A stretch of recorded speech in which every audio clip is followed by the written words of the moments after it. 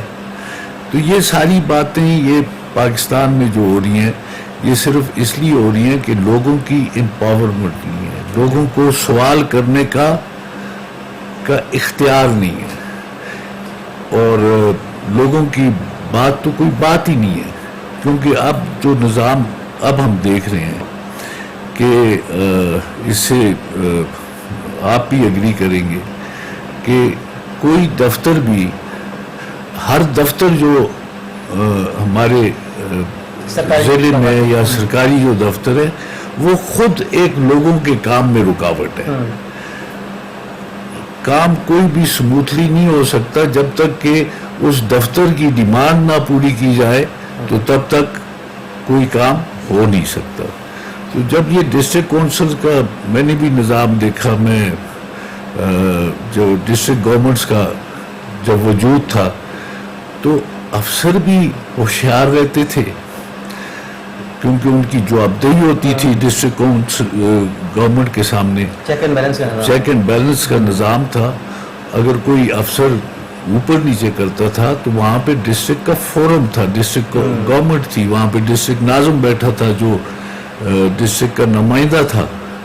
تو وہ اس سے تھوڑا ڈر ہوتا تھا افسر کو، وہ سمجھتا تھا کہ یہ میری شکایت ہو جائے گی اور یہ ڈسٹرکٹ ناظم کوئی ایکشن لے لے گا. ایسے یہ ہوتی ہے کہ اس نظام کو ریسٹور کیسے کیا جا سکتا ہے. دوسرا یہ جس طرح آپ کی بات کی بیوروکریسی ہے ہماری، باقی جو دیگر ادارے ہیں وہ اس چیز کو پنپنے نہیں دیتے، تو عوام کا کتنا ایک ضروری ہے، کیونکہ ریولیوشن کے بغیر تو کوئی بھی قوم ترقی نہیں کرتی یا کوئی بھی گراس روٹ لیول سے اوپر نہیں آ سکتا. تو اس کے لیے کیا اقدامات، ایسے انیشیٹوز اٹھانے چاہیے کہ جو قابل عمل ہو؟ نصیر خان نے یہ انیشیٹو لیا ہے اور ہم سب کو بھی اس میں شامل کیا اپنے ساتھ، اور جو سین ایلیمنٹس تھے جو سمجھتے ہیں کہ یہ نظام جو ہے یہی ملک کو اٹھا سکتا ہے، تو یہ ایک موومنٹ ہے. اللہ کے فضل و کرم سے یہ ایک پاپولر موومنٹ بنے گی اور لوگوں کو ہم اویئرنیس دیں گے، لوگوں کو ہم سمجھائیں گے کہ ہماری بقا اور ہماری خوشحالی جو ہے وہ اس چیز میں ہے. اور کوئی بھی آپ دیکھیں، کوئی بھی موومنٹ جو ہوتی ہے وہ عوام کی پارٹیسپیشن کے سوا کامیاب نہیں ہوتی.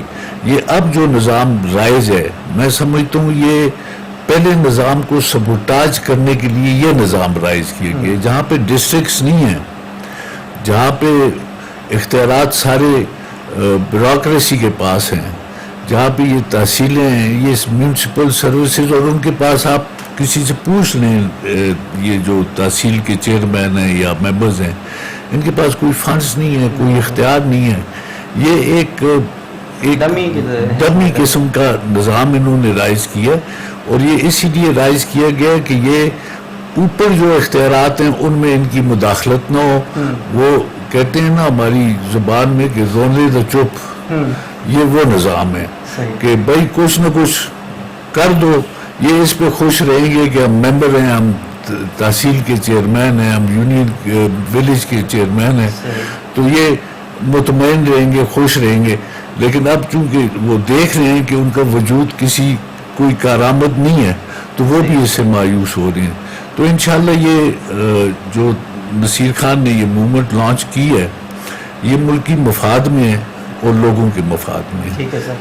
اچھا نصیر خان صاحب، آپ سے آخری ایک سوال، کیونکہ آپ خود بھی سیاست پر گہری نظر رکھتے ہیں اور سیاستدان رہے ہیں، ابھی بھی کر رہے ہیں، آپ لوگوں کی بہبود کے لیے، ان کی فلاح کے لیے کام کر رہے ہیں. یہ بتائیے، یہ جو اوور آل اگر ہم ایک بڑے کینوس پہ دیکھیں تو نیشنل ہمیں جو ایک چیز نظر آتی ہے نیپوٹزم، خاص طور سے وہی جو 2-3 رولنگ پارٹیز ہیں، وہی ریسائیکل بن ایک فیکٹر آ رہا ہے، وہی مطلب وہ جس طرح سے وہ ہے ایک مقولہ ایک بڑا مشہور ہوا تھا. کیا لگتا ہے کہ کوئی اور پارٹی یا اس نیپوٹزم کے اس سحر کو توڑا جا سکتا ہے؟ اچھا، یہ آپ کا بہت اچھا سوال ہے، میں جواب دینا پسند کروں گا، لیکن ایک بات میں اس سے پہلے کرنا چاہ رہا ہوں. دیکھیں، آپ نے سوال کیا کہ بیوروکریسی اس میں رکاوٹ ہے. اس میں بیوروکریسی بالکل رکاوٹ نہ ہے اور نہ بن سکتی ہے. اس میں رکاوٹ جو ہے ڈیولوشن میں وہ ہمارے اپنے جو ہے یہ حکومتیں رہی ہیں, سکسیسو حکومتیں رہی ہیں, پروونشل اسمبلیز رہی ہیں, اور پھر پروونشل اسمبلیز کا جو ہے وہ ایک وہ ہوتا ہے, نمائندگی ہوتی ہے پارلیمنٹ میں بھی. تو اس میں رکاوٹ بیوروکریسی نہیں ہے, یہ ہے. دوسرا آپ نے یہ بھی شہزادہ صاحب سے پوچھا کہ اس میں ابھی ہو کیا سکتا ہے. تو ایک تو یہ جو ہم نے ابھی یہ مہم شروع کی ہے یہ ہے. دوسرا یہ ہے کہ یہ جو ابھی 14-15 مہینے ہو گئے ہیں, ٹھیک ہے, اس میں تو لیجسلیشنز کافی ہو گئی ہیں, ٹھیک ہے, لیکن میرا خیال ہے اس میں کوئی بھی ایسی لیجسلیشن نہیں ہوئی جو کہ پبلک انٹرسٹ میں ہو. تو اگر یہ سنجیدہ ہیں, ان کو چاہیے کہ یہ خود ہی سے ایک لیجسلیشن جانے سے پہلے جو ہے وہ کر لیں. یہ جو کیس ہمارا پڑا ہوا تھا, عمران خان صاحب کو چاہیے, قاضی انور صاحب ابھی ان کے ساتھ ہیں. دیکھیں, خرابی کا حصہ اگر کوئی پارٹی رہی بھی ہے اس کا یہ مطلب نہیں ہے کہ اس کو جو ہے سیکنڈ تھاٹ نہ دیا جائے. تو اگر ریئلائزیشن آتی ہے تو کم از کم اگر خرابی کا حصہ ہم رہے ہیں اس کا یہ مطلب نہیں ہے کہ اس کو سنوارنے میں ہم اپنا کردار ادا نہ کریں. تو وہ بات ہو گئی. دوسرا یہ آپ نے یہ جو ٹرنز کی بات کی ہے, وہ میوزیکل چیئر جو ایک گیم ہوتی ہے, ہاں, ایک میوزیکل چیئر جو وہ بنا ہوا ہے, یہ بھی جو ہے اس لیے بنا ہوا ہے کہ عوام کو جو ہے وہ دانستہ طور پہ ڈیسیجن میکنگ سے اور اس سے جو ہے وہ دور رکھا گیا ہے. ون. دوسرا یہ ہے کہ مجھے نہیں لگتا کہ ہماری تاریخ میں کبھی بھی جو ہے انتخابات جو ہوئے ہوں اس میں مینڈیٹ کا احترام کیا ہو. اس وقت جو ہے قوم کی یہ امیدیں جو وابستہ ہیں تو وہ اس وقت فوج سے کیوں ہے. دیکھیں, فوج جو ہے وہ نیشنل سیکیورٹی کا ادارہ ہے, ریاست, ہاں, اور پاکستان جو ہے وہ ہوگا تو ہم بھی ہوں گے, فوج بھی ہوگا, باقی کے ادارے بھی ہوں گے. اس وقت جو ہماری امیدیں فوج کے ساتھ ہیں وہ ایک فیئر اینڈ فری الیکشن کے لیے ہیں, اور ہم چاہتے ہیں کہ پہلی مرتبہ جو ہے وہ مینڈیٹ جو ہے اس کو تسلیم کیا جائے اور اس کا احترام جو ہے وہ کیا جائے. تو فوج کو تو یہ بھی پتا ہے ایکسٹرنل اور انٹرنل جو چیلنجز درپیش ہیں ہمارے ملک میں, قوم کو اور ملک کو, ان کا مقابلہ جو ہے وہ عوام کو اپنے ساتھ لیے بغیر جو ہے وہ ان چیلنجز کا مقابلہ نہیں ہو سکتا. تو میرا خیال ہے کہ فوج کے ساتھ بھی ایک نادر موقع ہے کہ وہ عوام کا اعتماد حاصل کریں, ٹائملی الیکشنز ہوں, فیئر اینڈ فری الیکشنز ہوں, اور مینڈیٹ کا جو ہے وہ احترام ہو. تو یہ جو آپ نے مسئلہ جو اٹھایا ہے میوزیکل چیئر کا, یہ بھی بہت حد تک جو ہے یہ کنٹرول ہو جائے گا. تو میرا خیال ہے کہ آپ کو اپنے سوال کا جواب مل گیا. ٹھیک ہے, thank you so very much Nasir Khan صاحب, آپ اسلام آباد سے تشریف لائے, اور شہزادہ گستاصف صاحب آپ کا بھی بہت شکریہ. ناظرین, بات یہی ہے کہ جب تک ایک عام انسان نہیں اٹھے گا اپنے حق کے لیے, اس وقت تک اس ملک میں ترقی نہ آ سکتی ہے اور نہ ریولیوشن آ سکتا ہے. اطہر علی راجہ کو اسی کے ساتھ اجازت دیجیے. دیکھتے رہیے شمال HD نیوز, ذرا نہیں پورا سوچیے. فی امان اللہ.